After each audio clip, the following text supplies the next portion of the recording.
दोस्तों आज हम फिर से आए हुए हैं एक सब स्टेशन पे जो कि है 33/11 केवी का एक सब स्टेशन। मतलब यहाँ पे जो है 33 केवी लाइन इन करेगा और 11 केवी लाइन आउट करेगा। तो इस सब स्टेशन में 10 MVA का 2 ट्रांसफार्मर लगा हुआ है जो कि एक पावर ट्रांसफार्मर है। तो यहाँ पे आपको देखिए कहीं कहीं आपको 5 MVA का भी ट्रांसफार्मर मिलेगा, कहीं पे 10 का मिलेगा, कहीं पे 20 का भी मिलेगा। तो इस वीडियो में हम देखेंगे कि यहाँ पे और क्या क्या इक्विपमेंट लगे हुए रहते हैं, VCB क्या होता है, आइसोलेटर क्या होता है और ट्रांसफार्मर के बारे में बात करेंगे और इसमें क्या क्या पार्ट्स लगे हुए रहते हैं उसके बारे में।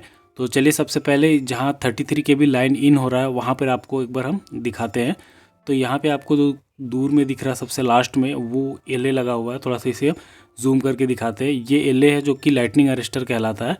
मतलब आकाश की जो बिजली होती है, लाइटनिंग होती है, उससे बचने के लिए इस तरह का आपको टॉप में हमेशा एलए लगाया जाता है। सर्किट इन होता है वहाँ पर भी और ट्रांसफार्मर के पास भी आपको देखने को मिलेगा, आगे दिखाएंगे। उसके बाद फिर देखिए आइसोलेटर लगा हुआ है, आइसोलेटर के बाद VCB लगा हुआ है, फिर आगे में फिर एक आइसोलेटर लगा हुआ है और उसके बाद फिर यहाँ पर VCB और यहाँ पे जो CT होता है करंट ट्रांसफार्मर जो कि करंट को मेज़र करता है वो लगा हुआ है और उसके बाद फिर यहाँ पर एलए जो कि लाइटनिंग अरेस्टर है वो लगा हुआ है। तो ये हमारा जो HT साइड में है मतलब 33 केवी लाइन आ रहा है वो है। और यहाँ पर एक फिर इंसुलेटर दिया हुआ है और उसके बाद लाइन सीधे चला गया है ट्रांसफार्मर में जो कि हमारा पावर ट्रांसफार्मर है। मतलब ये 33 केवी यहाँ पर इन कर गया हमारे पावर ट्रांसफार्मर में। और यहाँ से जो आउट करेगा, जो उसका 4 बूस है उधर पीछे साइड में आपको, वहाँ पे 3 फेज आउट कर रहा है और एक जो है एक बूस में न्यूट्रल दिया हुआ है और जिसे हम ग्राउंड कर दिए हैं। यहाँ पे न्यूट्रल का कनेक्शन है। पावर ट्रांसफार्मर के ऊपर और सब स्टेशन के ऊपर पहले भी 2-3 वीडियो है, आप चाहे तो चैनल में देख सकते हैं। उसके बाद देखिए यहाँ पे कंजर्वेटर टैंक है। ये एक तरह का ऑयल इसमें भरा हुआ रहता है और ये इसका गेज है। और उसके बगल में आपको देखने को मिलेगा यहाँ पे बकोल्स रिले जो कि ट्रांसफार्मर के सेफ्टी के लिए लगाया जाता है। तो मेन टैंक और कंजर्वेटर टैंक के बीच में हमारा बकोल्स रिले लगाया जाता है। उसके बाद यहाँ पे देखिए कूलिंग ट्यूब इसे कहते हैं।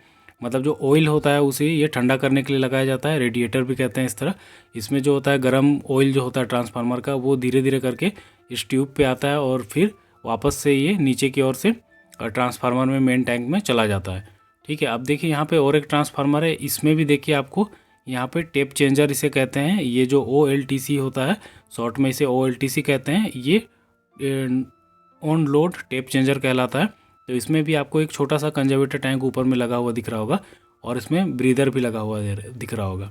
ठीक है, तो ये जो हमारा टेप चेंजर होता है इसका काम होता है वोल्टेज को रेगुलेट करना। मतलब ज़रूरत पड़ने पे आप ट्रांसफार्मर के आउटपुट साइड में वोल्टेज को कम या ज़्यादा कर सकते हैं। इसके लिए हमारे पास ये टेप चेंजर लगा हुआ रहता है। और उसके बाद देखिए यहाँ पर भी आपको कंजर्वेटर बड़ा वाला दिख रहा है और यहाँ से भी लाइन हमारा आगे की ओर जा रहा है। तो लाइन देखिए इसके बाद एलए में जा रहा है। मतलब ट्रांसफार्मर से जो आउटपुट 11 के भी मिल रहा है वो लाइन एलए में जा रहा है और उसके बाद आगे की ओर लाइन बढ़ रहा है। तो कैसे बढ़ रहा है चलिए इसे भी हम थोड़ा नज़दीक से देखते हैं। तो यहाँ पे हमारा ट्रांसफार्मर था, अब उसके बाद लाइन जो हमारा आगे की ओर बढ़ रहा है कुछ इस तरीके से। एलए के बाद मतलब ट्रांसफार्मर, उसके बाद एलए और उसके बाद फिर देखिए यहाँ पे लाइन हमारा CT पे फिर से आ रहा है। मतलब ये लाइन जो है हमारा 11 केवी का है, मतलब आउटपुट साइड का ट्रांसफार्मर के बाद का।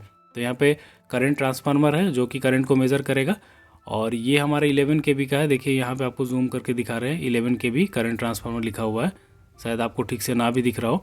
तो यहाँ पे इस तरह से है। उसके बाद देखिए यहाँ पे VCB है जो कि वैक्यूम सर्किट ब्रेकर होता है, जो लाइन को हम ऑन ऑफ करने के लिए यूज़ करते हैं। साथ में ये ब्रेकर है तो यहाँ पे सर्किट का भी ट्रिप हो जाता है, ओवर करंट। जैसे हमारे घरों में MCB लगाया जाता है उसी तरह से यहाँ पे आपको VCB मिलेगा। और इसे बस कहा जाता है, जैसे एक तरह से बस बार होता है और वहाँ से हम सप्लाई को अलग अलग लेते हैं। तो देखिए यहाँ अलग अलग कनेक्टर जो कंडक्टर है, मतलब पैंथर कंडक्टर है, उससे कनेक्ट करके अलग अलग फीडर के लिए लाइन यहाँ पे लिया गया है। तो इसे बस कहा जाता है। और यहाँ पे आपको आइसोलेटर मिल रहा है बस से पहले भी यहाँ पे लगा हुआ।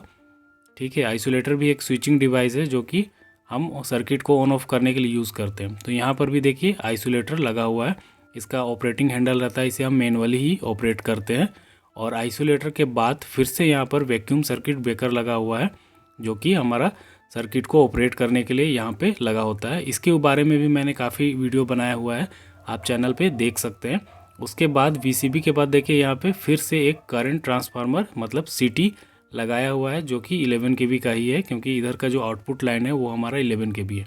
और उसके बाद फिर से यहाँ पे एक आइसोलेटर लगा हुआ है और उसके बाद नीचे में आपको आप देखिएगा यहाँ पर जो हमारा 11 kV आउट होगा जो कि फीडर के लिए जाएगा या जो भी गांव में जाएगा लाइन, वहाँ पे इस तरह का अंडरग्राउंड केबल लाके यहाँ पे कनेक्ट किया गया है एक फीडर के साथ में। और टॉप में आपका एलए लगाया हुआ है जो कि तीनों फेज में है।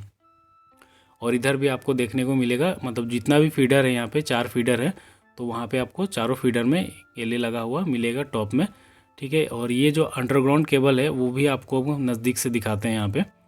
तो यहाँ पे जो अंडरग्राउंड केबल है आजकल जो है 33 kV लाइन भी अंडरग्राउंड हो रहा है और साथ में 11 kV का लाइन है वहाँ भी अंडरग्राउंड केबल का यूज़ किया जा रहा है। तो इस तरह का देखिए केबल आपको दिया हुआ है। तो यहाँ पे देखिए इधर से इस तरह से 3 फेज यहाँ पे केबल जो रहता है उसमें से निकाला जाता है और जो ये हमारा कनेक्ट किया गया है, मतलब सब स्टेशन का जो आउटपुट है वो हमारा केबल के साथ कनेक्ट है और ये चला जाएगा सीधे अंडरग्राउंड होते हुए किसी डीपी पोल पे या फिर जहाँ पर हमारा 11 kV का पोल लगाया गया है वहाँ पे डायरेक्ट जाके ये कनेक्ट हो जाता है और वहाँ से जो गांव घरों में सप्लाई वहाँ पे पास किया जाता है आगे की ओर।